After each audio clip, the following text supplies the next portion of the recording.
خلينا نكون متفقين في البداية إن من يوم ما الناس بطلت أو الستات بطلت تعمل الكعك والبسكوت في البيت بتاع العيد والبركة قلت وفي أيام وفي لحظات جميلة راح. أنت لما اشتريتي كعك جاهز من بره أو لما خليتي واحدة تعملهولك واديتها الفلوس، المفروض إنك اشتريتي دماغك، بس بعتي لحظات جميلة مش هتتكرر في حياتك كمان مرة.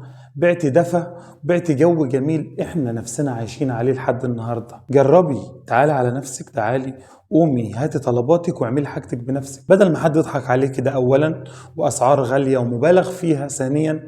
وكل واحده بتعمل اللي هم بيعملوا في البيوت دول حاطه في دماغها ان هي بتعمل لك، بتجيب لك السمنه من موزمبيق وبتروح تحلب لك البقره من الهند ومعيشك الدور وبتديكي في المقابل الكيلو بمبلغ وقدره. تعالي دلوقتي نعمل الكعك بالعجمية، حاجة بسيطة. الكعك ليه طرق كتير جدا، تعالوا النهاردة ناخد نوع منهم وهنعمل إن شاء الله سلسلة حلقات لكل نواعم العيد وكل المخبوزات.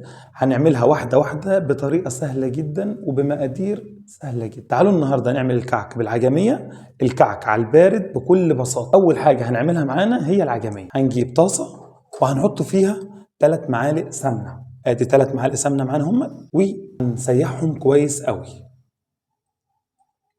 قبل ما تسخن زياده عن اللازم هننزل عليهم بمعلقتين دقيق يا قمر. بص كده، ادي معلقتين دقيق وهنقلب كويس اهو. هنقلب بالمضرب، بص كده، قلبي كويس اكنك بتعملي بشاميل. اول ما يتقلبوا كده ويبقوا قطعه واحده زي كده هننزل عليهم بكوبايه عسل نحل. ده عسل نحل مبلور، يعني حاجة معتمدة، حاجة نظيفة جدا، مش عسل مسكر ولا عسل بايظ ولا أي حاجة. بص كده بقى معلومة واحنا بنقلب الحاجات دي، اللي بيخلي الكعك كويس هو السمنة. هاتي سمنة نظيفة وانسي أي حاجة تانية. وعلى فكرة السمنة الفلاحي بتاعت البيوت اللي هي بتاعت الفلاحين، السمنة البقري والجاموسي، سمنة جميلة جدا. ولو مش إمكانياتك عادي خالص، ممكن سمنة جنة، سمنة قوت، سمنة الهانم. أهم حاجة يكون سمنة أنت حاسة إن ريحتها عجباكي، ريحتها كويسة. تمام؟ بصوا كده العسل بيسيح معانا أهو. وهنجيب معانا معلقة كبيرة أو معلقة ونص سمسم أهو. ده هيدي معانا نكهة جميلة جدا. واخر حاجه معانا رشه فانيليا، ما تكتريش عشان ما تمرش، دي فانيليا خام. لو عندك فانيليا من اللي هي الظرف حط ظرف واحد بس. وهنقلبهم كويس. وادي العجميه بتاعتنا يعتبر خلصت. طبعا مش هنخليها تغلي كتير عشان ما تاخدش عرق معانا، احنا عايزينها القوام بتاعها شبه قوام الملبن. طب انت دلوقتي لو مش عايزه تعملي عجميه، نص كيلو ملبن هيغنيك وهيبقى جميل قوي قوي قوي. اهم حاجه تكون نفسك واللمه الجميله. بصوا كده، انا خلاص مش هغليها اكتر من كده عشان لو غلت اكتر من كده هتاخد مني عرق. هنشيلها من على النار ونشوف هنعمل ايه بعد كده. تعالي بقى ركزي معايا كده. ده معانا كيلو دقيق اهو، هنفضيه في اي بوله واسعه وهنفضي كل المكونات الجافه اللي هي عباره عن ايه. ادي كيلو الدقيق هنحط عليه نص كوبايه سكر بودره اهو، وهنحط نص كوبايه او تلت كوبايه سمسم. السمسم بيدي نفس جميل جدا في الكعك، يعني ما تستغنيش عنه، وحلو هو اختياري برضو. معانا هنا باكو باودر. انا بحب البودر على الكعك، بيخلي الكعكايه هوا من جوه. فانتي البودر لو مش حباه خليه نص واحد. ومعانا هنا معلقه اكل خميره فوريه. واخر حاجه معانا رشه الفانيليا، مش هنكتر لان الفانيليا اللي عندي فانيليا خام. طبعا لو عايزه تحط ريحه كعك حطي، لكن انا طالما عامل سمنه نظيفه فاي حاجه هحطها هتبوظ لي طعم السمنه. انا عاوز اللي يدوق الكعكايه يحس كده ان هو بياكل حاجه الطعم بيجري في بقه كده. هنقلب المكونات دي كويس. معانا هنا لكيلو الدقيق نص كيلو سمنه. نص كيلو سمنه بحراره الغرفه، بص كده مش سايحه. انا زي ما قلنا احنا مش هنعمل على السخن. طب ايه الفرق بين السخن وايه الفرق بين البارد؟ لان في ناس كتير بتعمل بمجرد بس كده ايه ان مامتها بتعمل الكعك على السخن او على البارد. تعال اقول لكم ايه الفرق. الناس اللي بتعمل كعك على السخن دي بتعمل كعك عشان يعيش معاها. زمان كانوا بيعملوا الكعك عشان يقعد من العيد الكبير للعيد الصغير، فعشان يعملوه بلبن ويعملوه بسمنه مش مقدوحه، الكعك ما كان بيعفن وبيبوظ وممكن يسوس، فكان لازم يقدحوا السمنه علشان الكعك يعيش معاهم. هنبس السمنه في الدقيق لحد ما يكون جزء واحد. بصوا كده العجين بقى عامل ازاي. لحد دلوقتي احنا ما حطيناش ميه اصلا، كل ده سمنه، عباره عن سمنه ودقيق واللي هي المكونات الجافه بتاعتنا. بص يا قمر، دلوقتي احنا معانا اخر مرحله اللي هي الميه. لو عايزه الكعكايه ناعمه ودايبه ما تزوديش ميه، قللي الميه على قد ما تقدري. بتحبي الكعكايه ماسكه نفسها وما تتهريش في ايد العيل، زودي الميه شويه. هنحط دي معانا كوبايه ميه اهي، بس طبعا انا مش هحطها كلها، انا هحط نصها واقلب واشوف هي هتحتاج مني ميه تاني ولا لا.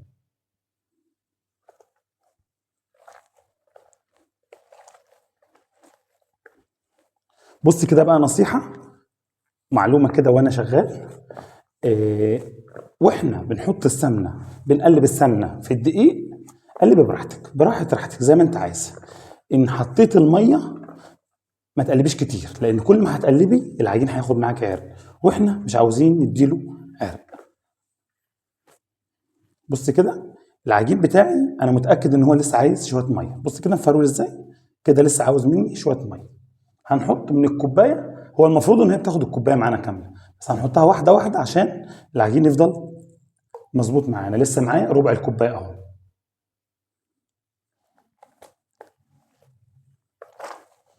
طبعا الموضوع مش محتاج عجان ولا اي حاجه، انا عندي العجان، بس الموضوع ابسط من العجان بكتير. ودلوقتي هنحط اخر ربع كوبايه معانا، وكده ان شاء الله مش محتاجين اي حاجه تاني. هنقلب العجين بتاعنا. بص كده يا عسل، العجينه بتاعتنا خلصت اهي.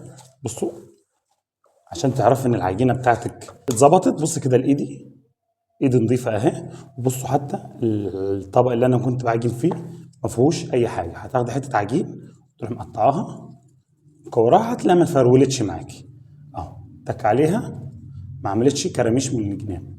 هنسيب العجين بتاعنا ده يرتاح مش يخمر، هنسيبه يرتاح لحد ما نكور العجميه. خلينا بس نشيل العجين من هنا ونجيب العجميه نشوف هنعمل فيها ايه. بص كده دي العجميه اهي اللي احنا لسه عاملينها، لسه سخنه، بس بمجرد ما بردت وتهوت شويه بدات تربط. هنسيبها تتهوى كويس وهنرجع مع بعض نشوف احنا هنشكلها ازاي. لازم نسيبها تتهوى كويس عشان ما تسحش مننا وما نعرفش نشكلها. دلوقتي العجين بتاعنا ارتاح شويه، هناخده نحطه هنا على الصاج قدامنا. بص كده هنبدا نكوره كور صغيره ونخليه على جنب اهو.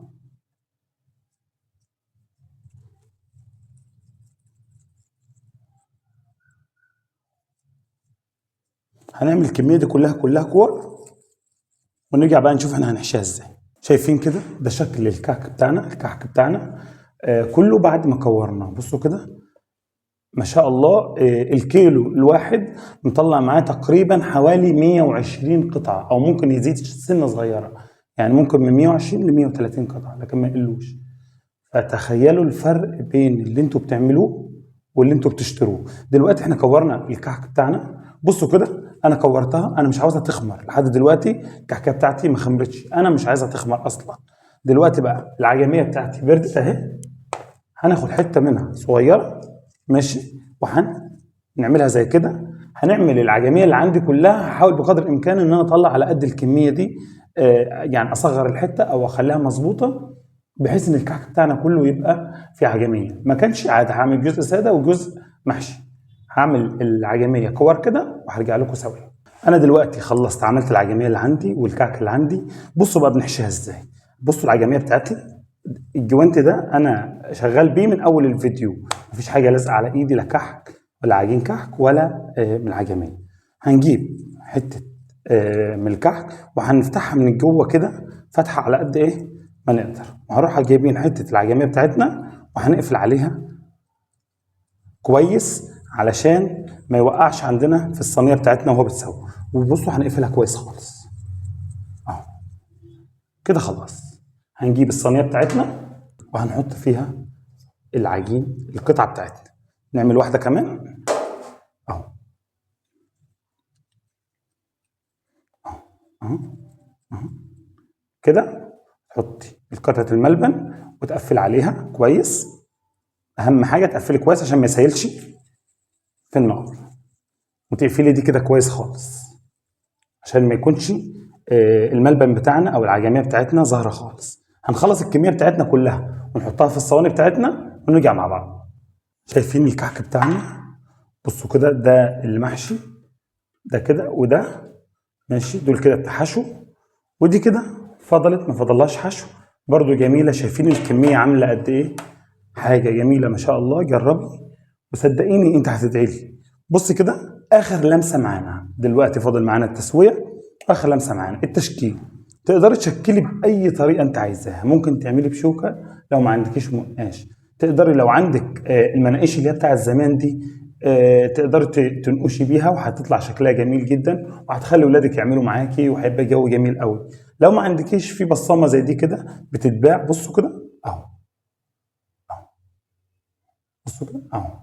هتلفي على الكحك بتاعك كله بالبصامه او بالمنقاش زي ما انت تحبي، وهندخل النار على طول، مش هنسيبه تاني خلاص. ماشي. هننقش الكحك بتاعنا وهنروح ندخله النار على درجة 180 لمدة تلت ساعة. على درجة 180 لمدة تلت ساعة. هنطلع الكحك بتاعنا وهنرجع مع بعض. هيعجبكم جدا، جربوه وإن شاء الله الطريقة تعجبكم بإذن الله. دخلوا الفرن ونرجع مع بعض. بصوا بقى على الطعامة واللذاذة والجمال. بصوا الشكل عامل ازاي، حاجة جميلة جدا والله. الكاميرا اكيد مش هتبقى مدياله حقه. بصوا كده من تحت، ما خدش معانا اي وقت. حاجة بيتي جميلة، ما حدش ضحك عليكي ولا قالك بقى تكاليف مهولة. بكمية ما شاء الله حلوة جدا، عملناها في البيت بكل سهولة. حاجة جميلة وموثوق منها وعاملينها بكل بساطة. بص كده عسلية الكحك بتاعنا عامل ازاي من جوه، حاجة عسل قوي. شايفة كده العلبة دي حضرتك بتروح تجيبيها من بره بشويشويات اهو. عملناها في البيت، ولو عايزة تغلفيها غلفيها، عايز وديها هدية اهو. ده نفس الكحك اللي احنا عملناه اللي بتروحوا تجيبوه من بره غالي ومكلف. يا رب ما كنتش ضيعت وقتكم. لو عجبك الفيديو ما تنساش تعرف الناس بيا. انا كريم الشريف ودي قناتي حاجة حلوة مسكرة.